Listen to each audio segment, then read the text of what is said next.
Muitas facetas dessa guerra. Entrevista especial com o Paulo Filho. Ele é coronel da reserva e também mestre em ciências militares. Paulo, mais uma pergunta agora do Luiz Felipe Dávila. Professor Paulo, a pergunta agora me parece: qual será a reação dos demais estados no Oriente Médio? É interessante que houve quase um silêncio sepulcral nessa história do Oriente Médio. As nações do Oriente Médio não se manifestaram. Parece que até estavam torcendo para o que Israel estava fazendo ao atacar o Irã para destruir uma potência que poderia se tornar militar e nuclear no Oriente Médio e desestabilizar a região. Mas agora também estão muito preocupados com o comércio do petróleo na região, que pode afetar dramaticamente a receita desses países. Qual é o posicionamento político-militar desses países do Oriente Médio vis-à-vis a esse conflito Irã-Estados Unidos-Israel? Nós temos uma rivalidade grande entre o Irã e a Arábia Saudita, né? A Arábia Saudita como líder dos países árabes, os países do Golfo, predominantemente sunitas, né? E os xiitas liderados, o Irã como principal líder dos xiitas, né? O país que era o aliado do Irã, o maior aliado do Irã na região, era a Síria, do governo Bashar al-Assad, mas que, embora não fosse xiita, né, fosse alauíta, era um país que tinha uma aliança, né, com o Irã. E agora a milícia Houthi, que conquistou a parte principal do Iêmen, né, governa de fato o Iêmen, então os Houthis do Iêmen também são aliados iranianos. Os demais países não são aliados do Irã. Na verdade, há uma grande rivalidade entre sauditas e iranianos que foi, de certa forma, amainada, né, com o retorno das relações diplomáticas que aconteceu recentemente, se não me engano, em 2023 ou 2022, intermediada, aí, inclusive, pela China. A China fez essa intermediação dessa reaproximação entre sauditas e iranianos. Dito isso, é claro que os sauditas não desejam, e os outros países do Golfo, os árabes, não desejam que o Irã tenha uma bomba nuclear, porque haveria uma corrida armamentista na região, uma grande instabilidade regional. O príncipe Mohammed bin Salman já disse isso publicamente, que se o Irã tivesse a bomba, a Arábia Saudita teria que ter a bomba.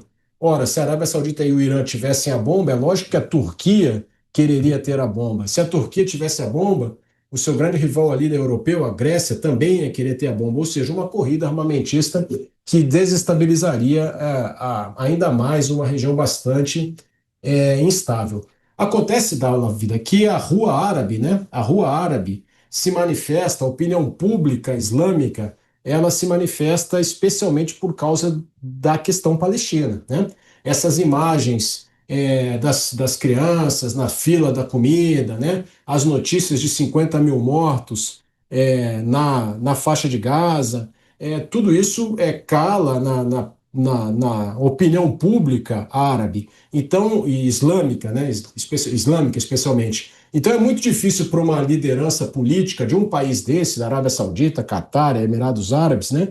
Se colocar favoravelmente a uma ação americana ou israelense, que é essa, né, de eliminar o arsenal nuclear iraniano, o programa nuclear iraniano, por causa da Rua Árabe. Então, esse silêncio, né, meio constrangido a que você se refere, eu atribuo a essa questão que eu acabei de explicar.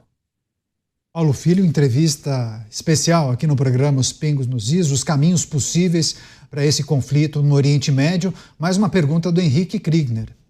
Coronel, eu tenho a impressão que muitas vezes essa chamada Rua Árabe, né, não tem uma mobilização em questão de solidariedade ao povo palestino, por exemplo, no exemplo que o senhor citou, ou uma mobilização na autopreservação desses povos, mas sim uma mobilização no ódio, repulsa, ou enfim, como a gente quiser colocar aqui, a Israel e ao povo judeu, né? Talvez muito mais latente do que até o próprio solidariedade ao povo palestino, uma vez que o povo palestino não consegue nem mesmo cruzar a fronteira para a Jordânia ou para o Egito, são rejeitados ali também por esses países árabes também.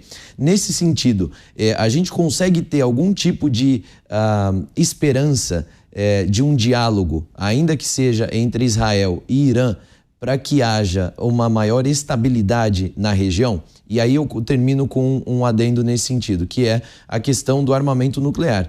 Nos parece que a preocupação de Israel não é necessariamente que o Irã venha desenvolver energia nuclear, mas que o regime dos ayatolás venha ter aí acesso a bombas nucleares. E essa é uma preocupação compartilhada por outros países do sistema internacional também. Dá para a gente esperar que vai haver um diálogo nesse sentido, ou nós vamos ver aí o esgotamento de todos os recursos militares antes? Eu acho muito pouco provável, Henrique, que haja um diálogo nesse momento entre iranianos e israelenses. Como você disse, o Israel tomou essa atitude, né, aproveitou o momento. O que aconteceu? Né? Como eu disse, tudo começou em 7 de outubro de 2023. A reação ao 7 de outubro de 2023, ela debilitou bastante, muito o Hezbollah. Né? A gente vê o Hezbollah incapaz de fazer qualquer resposta. Isso era impensável anos atrás. Né? O Hezbollah era uma enorme dor de cabeça para o governo israelense. A gente vê os Houthis também com uma resposta muito tênue. A gente vê o Hamas praticamente destruído, completamente destruído. Não há mais a Síria do Bashar al-Assad, então também não há mais esse apoio. E essas circunstâncias, né, colaboraram para que Israel encontrasse, neste momento, o momento adequado para finalmente tomar a decisão de destruir o programa nuclear iraniano. Há também questões de política interna lá, em que envolvem a coligação que sustenta o governo do primeiro-ministro israelense, do Netanyahu, mas vamos deixar só esses aspectos externos por enquanto. Por outro lado, o Irã não admite a existência do Estado de Israel, nunca admitiu, né? O governo iraniano se refere a Israel como o pequeno Satã, os Estados Unidos como o grande Satã. O governo teocrático iraniano me parece muito distante de qualquer acordo diretamente com Israel. Então eu não vejo, Henrique, no curto prazo, uma possibilidade de paz entre esses dois países que não seja uma paz armada, que não seja uma espécie de cessar-fogo esperando o início do próximo conflito.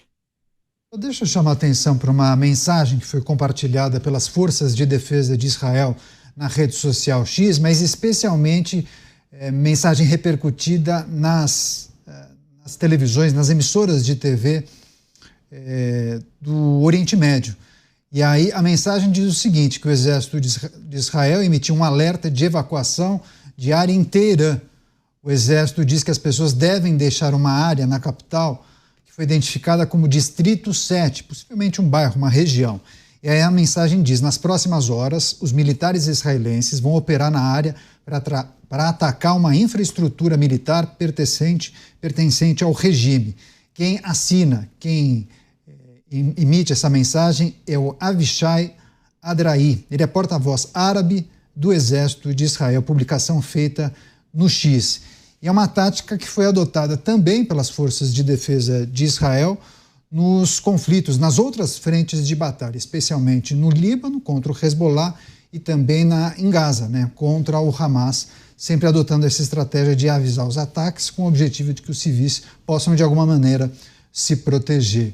Agora eu passo para o Roberto Mota fazer mais uma pergunta para o nosso convidado. Com você, Mota. Coronel, é realista tentar impedir definitivamente que o regime dos ayatolás consiga uma bomba nuclear?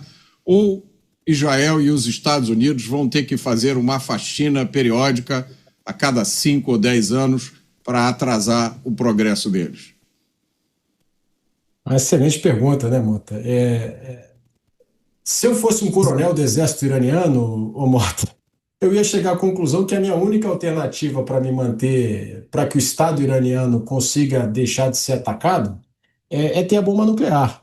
É claro que eu estou afastando aqui qualquer outra consideração de ordem moral, ordem ideológica. Eu estou falando somente do ponto de vista da autopreservação do Estado. Por que isso?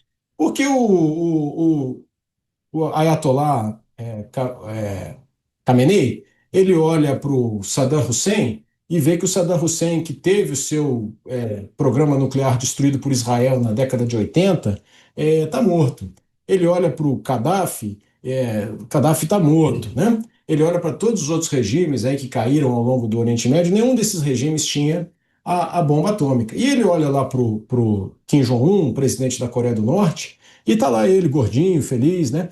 Ninguém faz com a Coreia do Norte o que foi feito com o Irã. Veja que eu estou afastando completamente qualquer questão moral, qualquer questão ideológica, né? Eu estou fazendo uma análise dura, né? Fria, realista, né? Aliás, quem diz isso não sou eu. Quem diz isso, né? Que os países, né, vivem num ambiente de competição e essa competição gera insegurança e por isso eles vão buscar se armar. Quem diz isso é o Mersheimer, né? É um paradigma do realismo ofensivo, aí, um pesquisador norte-americano. Então, vai procurar bomba, né?